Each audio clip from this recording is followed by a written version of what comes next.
Hi guys, welcome to the Wrestling Retrospective, and in today's video I'm doing my review of SummerSlam 2025 Night 2.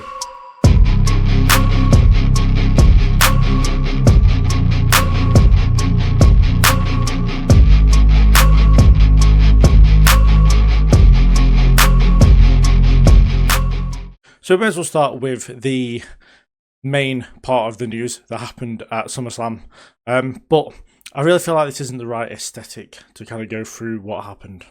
So this is going to be a section of the video that'll be a tribute to John Cena. And though he hasn't passed away, he probably will be dead by the time December comes around. As we saw the return of probably the biggest threat to his whole life right now. And that is the return of the Beast, Brock Lesnar. Which honestly left me speechless. I cannot believe that we're getting Brock back at this point. I expected him back at some point, maybe early next year, later this year, but not already. But obviously with Minnesota being the place that SummerSlam takes place in next year, I fully expected him to be around for that. But yeah, this was out of the blue. I couldn't believe, as I said, completely speechless that this happened.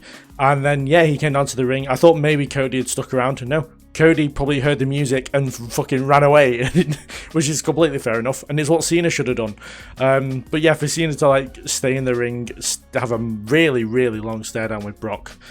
Cole very subtly, Michael Cole that is, subtly mentioning that Cena said that Brock was his greatest feud or whatever, his greatest opponent, which again, it gives a reason why Brock is actually here. But yeah, no, this is massive. I can't believe this actually happened, and I'm surprised Cena, I'm not surprised. So Cena decided to try and fight him, which is fair enough, and he got absolutely dropped with an F5, and I'm very curious to see where this actually goes as far as storytelling goes. But, you know, me and my group on Instagram, we noticed that there was a section of over a month where Cena just isn't around at all. I think I might have figured out why that is. You know, there seems to be one massive reason why now. And yeah, I said, I'm very interested. Also, do not get me wrong, there is going to be some people who are going to hate this and hate the fact that Lesnar's back because of all the other stuff that he did. But honestly, from a pure wrestling fan perspective, I love this. I absolutely love Brock Lesnar. Brock Lesnar is arguably one of my favourites. His match has been a spectacle thing I fully buy into. And yeah, I'm actually very happy that he's back. And yeah, I'll get into the match with Cody between Cody and Cena later on in the video when I go through everything. But yeah, it just felt right to kind of talk about this one first and then get into the event itself. But yeah, very much looking forward to seeing Brock Lesnar get back. And yeah, as I said, I'm very worried about the health of John Cena going forward. So first up, matches-wise on the card, we had Naomi defeating Rhea Ripley and Io Sky to retain the Women's World Championship. And yeah, I enjoyed this one. It works very well. The triple threats are like the WWE matches right now. All of them seem to work very, very well. And there's more great triple threat matches than there are just good ones. You know, I think back to WrestleMania when you have the Io, Rhea, and Bianca match, Rollins, Reigns, and Punk, Javon Evans, Trick Williams, and Obafemi, as well as the triple threat and fatal four-way qualifying matches we got for King of the Ring and Money in the Bank. All of them seem to be working very well. So yeah, for me, this match really couldn't go wrong. But yeah, it was kind of a match of four quarters, if that makes sense. Everyone kind of had a time on top. You know, Rhea had her time, Io had her time, Naomi had her time, and then we had an evened out final sequence of the match, and kind of bits in between getting to people's individual times where it was very evenly. But yeah, everything about this was very much in fluid motion.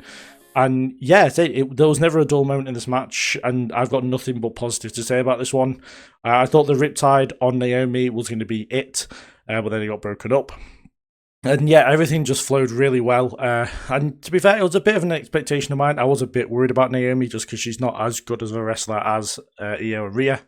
But yeah, I liked how Naomi didn't fall for the moonsault off the top while she was pinning Rhea. She moved out of the way, Rhea took the moonsault, and then she went for the pin, which again still didn't work. But you know, she kind of learned, because it was a reference back to WrestleMania that Bianca fell for the finish. But yeah, Naomi played this absolutely tactically correct. She was only getting involved when she had to, as well as breaking up pins. And yeah, for this, especially the starting parts of the match, she was kind of controlling the match for a while, which I was very surprised about. But yeah, as soon as Rhea hit the Avalanche Riptide on Io, I kind of knew that Naomi was going to come in and steal it. It's a very wrestling trope type thing to have happen. But yeah, Naomi retaining here made perfect sense. Maybe you'd separate Io and Rhea for a bit now, have them do separate stuff on Raw instead of having them fight each other all the time. But yeah, very interested to see what Naomi versus Stephanie Vaquer looks like in Paris. As I said, Naomi's not the best wrestler. We know Stephanie Vaquer is a great wrestler. So I'm hoping that kind of Stephanie brings the better wrestling out of Naomi and it doesn't end up falling a little bit flat like Naomi matches have done before. But said I'm open to having my mind changed when it comes to Naomi, but everything she does at the minute just isn't working for me and I really don't like it. And I'm kind of hoping that Stephanie does take the title from her. But as I said, I feel like, they have a chance to make Naomi look really good with a match against Stephanie. I just hope it works out, at Clash of Paris. After that, we had the Wyatts defeat Fraxiom, DIY, the Street Profits, Rey Fenix and Andrade, and the Motor City Machine Guns in a TLC ladder match to retain the Tag Team Championships, and it was a barrel lass. It was a ton of fun. I absolutely love this one. I was shouting lows during this one because there were some mad spots in this one. But DIY, 100%, 110% even. MVPs in the match. They took an absolute beating. The Wyatts winning made perfect sense in my opinion. I mean, it kind of makes sense with them leading the tag division, but I look forward to seeing them as kind of going against each tag team individually now. But yeah, Joe Gacy took like a beating in like the opening parts. Like he took a headshot with a chair a couple of times, and then he took a table spot headfirst as well. So I'm really hoping that he's okay. Respect to Candice LeRae, holy shit, her spot was mad. She arguably took the most offense, apart from maybe Johnny and Ciampa, taking a ladder spot by herself. Man, I was not expecting that to happen, and it was awesome. Axiom doing the Spanish fly to Angelo Dawkins through 2 tables was sick as well. Andrade loves that powerbomb spot not through a ladder, but onto the ladder that's in I call it the A position because that's what it looks like, but when a ladder's leaning from one of the rungs of the stood up ladder to the ropes, Andrade just goes for it every single time. In Money in the Bank or any other ladder match, he loves that spot. But yeah, DIY were absolutely brilliant in this one. Respect to them for taking the massive ladder tumble through the 4 tables as well. Everything about this was great. It was what I would call wonderful carnage. It was absolutely fantastic. And yeah, it got a standing ovation from me. I literally stood up in my living room and applauded it. It was so good. I want to mention every team, but each team was just absolutely great in their own way. It's just that DIY were especially good. But yeah, everything about this was absolutely brilliant. If you haven't seen it, go and watch it. It is a absolutely brilliant match. I'd probably say this was match of the night in my opinion. I thought this was absolutely great, and yeah, nothing but positive to say about this one as well.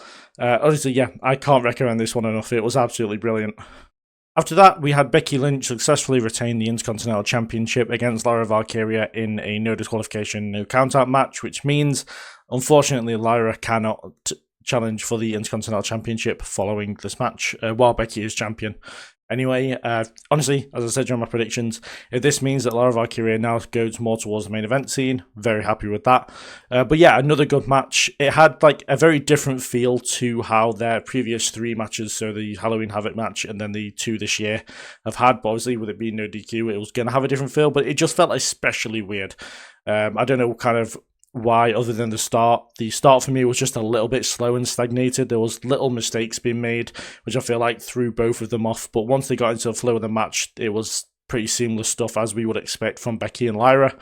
But yeah, one of the things I really liked was Becky's facial expression when Lyra brought out the crowbar while she had a kendo stick. I thought that was absolutely brilliant, really added to the match.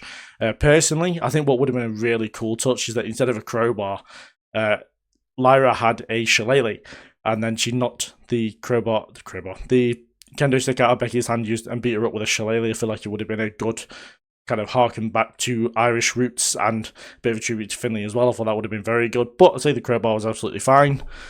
But yeah, after that, once everything kind of settled a little bit, Becky beat the crap out of Lyra, for a while. It felt like it went on for 20 minutes. It probably wouldn't have. I don't know what the proper match time was for this one. But yeah, it became incredibly one-sided towards Becky. We saw Becky zip tie Lyra's hands together. It did come loose at one point, but they fixed it very quickly. And yeah, it was awesome, that part of the match, when Lyra started getting back into it a bit more, and she did a beautiful drop kick with her hands tied together. But the moonsault that she did was also fantastic. And then, yeah, we eventually saw Lyra kind of get herself free. She tried to use the fire extinguisher that she got from under the ring to kind of untie herself. But luckily, you know, when I think of like tactical awareness, for Lyra to go under the ring, knock on the door of Hornswoggle, for him to open up his house to Lyra so she could get a pair of scissors and cut herself free. You know, luckily, in his kitchen drawers, he had some scissors because, you know, I bet it's pretty hard to keep scissors under the ring. But, yeah, luckily, Hornswoggle, because we all know he lives under the ring, he was under there, sorted Lyra out so that she could continue the match. But, yeah, the exposed turnbuckle into the manhandle slamming onto the chairs, I thought that was going to be it. I thought Becky got the win through that one, but Lyra showing great resiliency, the resiliency that only Sami Zayn could possibly muster up, stayed within the match. But then we got to like the really uncomfortable parts when Becky wrapped Lyra inside of a like unfolded chair. Yeah, that was uncomfortable just as it was, but she was pushing her into the announce table, she pushed her into the barricade, had her up against the post. You know, it was pretty grim stuff, and then she like whipped her into the post as well, which looked really bad. And then she kind of got the chair stuck on the announce table on purpose, and then like stamped on it. And the fall that Lyra took, let alone the move itself, looked absolutely grim. We then saw the involvement of Bayley, which really didn't make much sense to me. I get the point that Bayley wants to be friends with Lyra again. She wants to like bury the hatchet between them both, and I get that. They tried to do that with the tag team title match. It just felt a little bit unnecessary having Bayley here. But then once we got to the finish, I completely understood why, and we'll get to that in a minute, because one of my favourite moments of the night came up when like Becky had taken out Bayley. She was just trying to get herself back up using a table, and out of absolutely nowhere, Lyra does a leg drop to Becky through the table from, I assume, the apron. I don't think she would have had enough time to get up to the top rope, so I assumed she just jumped from the apron. It was awesome. It popped me completely. I was like, holy shit. I feel like I overacted maybe a little bit in the moment, but it was awesome just to see like that kind of off-screen, on-to-screen moment of like a table spot. It was fantastic. And then, yeah, we got to the finish where Lyra and Becky kind of traded a few moves. Becky went for the manhandle slam. Lyra reversed it. Becky then reversed her reversal.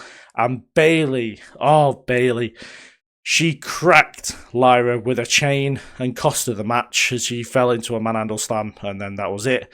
And I was just like, my head immediately went to like Jim Ross calling Triple H a son of a bitch, but doing it to Bayley. I couldn't believe Bayley did it. I know it was going to be by accident. It wouldn't surprise me if this ended up being a heel turn for Lyra on Bayley, maybe on Raw, maybe in a couple of weeks.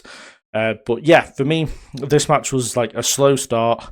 It got good in the middle, it got great in the closing moments, and then it had a brilliant finish. So yeah, for me, again, I was very worried about the match when it got to the beginning and to the middle. But by the end, I absolutely loved this match. And yeah, just another great match to go on with the other two like before it. Like, I was absolutely loving this night of wrestling. Following that, we had the steel cage match where Solo Sikoa successfully defended the United States Championship against Jacob Fatu in what was kind of the down moment of the night. This was only an okay match. Unfortunately, it was the weakest match of the night by far. But it wasn't a bad match per se. I expected a little bit more out of this one. I enjoyed the match of Night of Champions so much. I just expected it to be better than that one because it was in a steel cage. But yeah, not sure how I felt about Solo Sikoa kicking out of 2 moonsaults, let alone 1. The match itself was very run-of-the-mill for a steel cage match. You know, you had Solo constantly going for the door, then Jacob stopping him, and then if anything, this match kind of made Jacob look a little bit weak, which I'm sure wasn't supposed to be the case. Maybe it just didn't translate like the way it should have for me. But yeah, I say the finish was very mediocre as well. Just having Tonga kick the door into Jacob, and then Solo fell out of the ring like really awkwardly. He looked a bit like a kid falling over, to be fair. It was quite funny. But as I said, I feel like maybe I expected too much out of this one, or maybe I just enjoyed the Night of Champions more than like I should have. Maybe, I don't know. It was a very weird one to come around to. But yeah, I said it wasn't a terrible match, but it wasn't great either. I said it was just a fine steel cage match. I feel like, Priest and McIntyre's steel cage match a few months ago was probably better than this one, where it really shouldn't have been because it was on, a major pay-per-view. But yeah, I'm happy that Solo won. I feel like, I've been becoming more of a fan of Solo as time goes on. I've been really enjoying what he's been doing. But yeah, I feel like Fatu would have been the better winner, giving him a second United States Championship reign before pushing him towards the Rumble. But it said maybe both of them go on to bigger and better things afterwards. I'd like to see maybe them have. Yeah, I wouldn't like to see them have another match. I feel like they should just separate away. Jake would do his own thing, Solo defend against other people, and then maybe they meet again near the end of the year. But yeah, I said very disappointed with this one, but I said maybe my expectations were a little too high. Following that, we saw everybody's hero, Dominic Mysterio, defeat AJ Styles to retain the Intercontinental Championship. In what was a decent match, it was very stressful for myself. I was very worried about Dom throughout the match. I did do a lot of shouting again during this one. But it all started from AJ Styles' entrance. I found it incredibly disrespectful. Dom is a hero to all men and lesbians globally. He is the greatest Intercontinental Champion of all time. Arguably, he's made the Intercontinental Championship probably the most important it's felt since Pat Patterson won it for the first time round. But, he's the second greatest luchador in history, only behind the El Grande Americano. And, he's trying to make the Mysterio name a household name within pro wrestling. And with disrespectful guys like AJ Styles, he's not going to be able to do that. But, you've got to remember, before this, the Intercontinental Championship was completely irrelevant. It was, non-existent. And yeah, for me, just the disrespect of AJ Styles on Dom's heritage, on everything like that, it's just it was disgusting. I really didn't like the way Alan went about it, and I feel like, as a veteran, AJ Styles should be doing a lot better to show the younger guys that it's okay to want to build your own legacy. But I said, the match itself was fine. I very much enjoyed the match. I said it was decent overall. It wasn't, again, one of the best matches, but it was definitely better than the Steel Cage match. Dom was very tactical throughout this one. And yeah, pretty much had the mental advantage over AJ Styles, was said. But then unzipping his boot to avoid the calf crusher, or at least tried to easily get out of it, was in just intelligence of a different level. Only someone like Eddie Guerrero could teach through the annals of time this kind of tactical awareness. You have to believe that maybe in a couple of weeks, or is it next week, Dom has to become the next AAA mega champion, because this guy should be a world champion already. But yes, it was an evenly contested match. It was solid. There was nothing really special about it, but it was fine. It probably wouldn't have gone amiss being the main event of a special Raw or something, but, it felt like it could have been a lot more. I would like to see a rematch where these two can kind of let loose a little bit. But I was also very concerned about Dom. He was possibly wrestling with a concussion. AJ Styles cracked him in the head with a steel chair and then had the audacity to put the chair around his own neck as if to trick the referee like Dom had done something to him. It was disgraceful behaviour. And, I assumed that AJ Styles was the babyface coming into this, and he was acting nothing less than a heel. It's just a veteran should be showing the younger guys how to have a proper wrestling match. And actually, you'll find that it was Dom showing AJ Styles how to do things properly. But yeah, I'm very happy that Dominic is still the Intercontinental Champion, and it wouldn't surprise me if AJ Styles kind of moved on to have a world title match. I don't think it'll be the AJ Styles and Cody rematch from last year's Clash, not Clash at Paris, it was Backlash. But it won't shock me if we also did maybe Rollins versus Styles at Clash in Paris, just because, the people of Paris absolutely love AJ Styles, which, can't blame him. He is phenomenal. But yes, I look forward to seeing what goes down at Paris. I assume AJ Styles will have some kind of match on the show, maybe as a rematch with Dom, or he goes after the world title, either way. But I said, this match was very enjoyable, but yeah, very happy that Dom managed to get the win in this one and overcame all the odds that were against him in this one. And finally, in the main event, Cody Rhodes defeated John Cena to become the new WWE champion. And this was a great match. This is everything that WrestleMania should have been. It probably wasn't the best match on the night. I don't think it was better than the TLC match, but it was very good either way. I mean, even halfway through this match, it was better than the WrestleMania match. It was a vast improvement on what they did at WrestleMania. And yeah, I've got nothing but positives to throw at this one. But Cena throwing the steps very early in at Cody Rhodes was mad, especially as it was the bigger steps that, of course, weigh, give or take, about 1,500 tons. So yeah, I was very surprised to see him lift that at such an old age. But yeah, very surprised how early you've seen hit an AA and how constant he hit an AA. I think he hit like 6 or something overall. It was ridiculous how many times he went for an AA.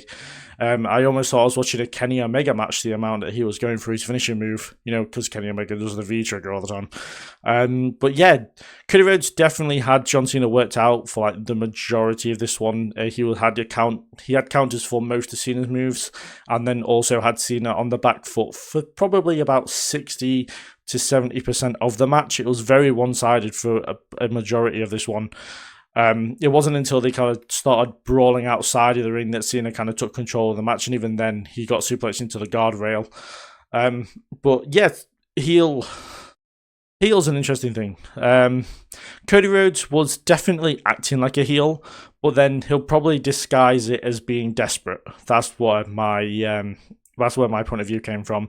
He was going for pin attempts constantly, which is something heels normally do pretty regularly. Yeah, not only that, KO must be turning in his grave or in his bed, probably his bed, with Cody going for a straight pile driver, not a package one, luckily, so he's not looking to injure somebody. But for Cody to go for a pile driver, not even halfway through the match, was very surprising and really showed just how desperate Cody was to win this one. But again, thing is, Cody wrestling like a heel made perfect sense because of the whole, refusing to hesitate storyline they were going for with Cody.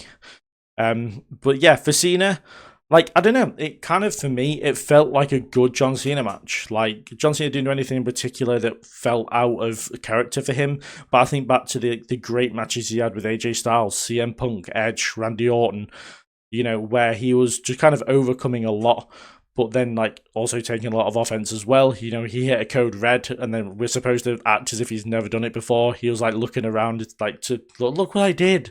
It's like, yeah, I expect you to do that. Your big match, John. Which I like to call back to. I mean, like, I wrote in my notes, like, it's good for like, I don't know, it's like good for a normal John Cena match. It was especially good for a big match John match. That's the way I put it. I don't know if that makes sense. Hopefully it does. But yeah, I did like the thing where they fought into the backstage area that we didn't see, and then they came up through the hole in the stage with Cena having Cody in an A position, then AM on the stage. I found that very cool. But yeah, 3 crossroads was hit on Cena and he kicked out. Avalanche AA was hit on Cody and he kicked out, and they're kind of their deep water moves. Like, if they are really looking to finish somebody off, it's 3 crossroads, which of course finished off Roman Reigns at last year's WrestleMania, and an Avalanche AA, he beat CM Punk with that. He's beaten AJ Styles at Royal Rumble 2017 with that. So after that, it kind of got to an uncharted waters, not the deep waters, uncharted. That's how deep we got with the water. But yeah, we have one final salute from Cody and one final crossroads. I'm not gonna lie to you, I can't help but not like the feeling of having Cody as champion again. I'm one of the people that is very fed up of seeing Cody all the time. I understand the point of putting the title back on him, especially after what happened afterwards. But yeah, I just kind of, I don't know, I kind of wanted to see Cena go on as champion for a bit longer, even if it was as a babyface. Not sure how I'm going to enjoy this Cody run this time, because as I said, I'm one of the people that's kind of just fed up and bored of him at this point, and I kind of wanted someone else to be the person to take the title from Cena. Though, again, I'm also completely not oblivious and understand fully why they've chosen Cody to be the guy that beats him. Michael Cole said it was a passing of the torch moment. It really wasn't. Cody's had the torch for 2 years now, maybe even since he came back. But definitely, like, through the lead up to WrestleMania 40 and afterwards, he's had the torch. So, like, there wasn't really a necessary passing of the torch moment. Cody just kind of naturally took the torch when Cena wasn't showing up as much. But it said, yeah, the match itself was very, very good. Again, in the outro, I'll probably talk about Brock Lesnar a little bit more. But yeah, just absolutely, like I said, absolutely great match. Loved it compared to the WrestleMania match. Yeah, just not sure how to feel about Cody as champion again. So those are my thoughts and opinions on what was a very eventful, but also very, very enjoyable night 2 of SummerSlam. You know, even though I said that Jacob and Solo didn't hit probably as well as it could have, I did enjoy it, like, for the most part. I just expected a little bit more. But man, Brock Lesnar coming back, like, talk about unexpected. The last thing I expected to happen was for Brock Lesnar to show up again. Especially, like I said, maybe next year at some point before SummerSlam. Not this year at all. And yeah, I mean, I absolutely love it, like I said in the opening parts of the video. But yeah, just as I said, massively eventful SummerSlam. Night 1, probably not the best. You know, definitely a bit of a letdown compared to night 2. But then Tiffany Stratton and Jade Cargill absolutely killed it. And that cash-in was just a masterpiece. I cannot tell you enough how much I love that. And then, yeah, again, another absolutely brilliant way to end SummerSlam with the return of the most dangerous guy in WWE history in the Beast of Brock Lesnar. So, yeah, I'm very curious to see your takes down below in the comments about what you think of Brock Lesnar coming back and kind of the stuff we've seen her turning face again, what you thought of the match with Cody compared to the WrestleMania match. And, yeah, everything else on the card. Do tell me about it. How much did you enjoy TLC? Because there's no way that nobody enjoyed TLC. Like, well, that's not true. There's no way that someone didn't enjoy that TLC match that wasn't named Candice LeRae, because that was bloody brilliant. But as I say, do sound off in the comments below. Do like the video if you're enjoying it. Do stick around and subscribe. There's a lot of other good wrestling content coming up soon. Very soon there's going to be my top 50 like best wrestlers bell to bell right now. So do stick around for that, as well as retro reviews of not WrestleMania. TakeOver New York from 2019, as well as some cool lists coming up, so do stick around for them and subscribe. But yeah, so thank you very much for watching, and I'll see you guys in the next one.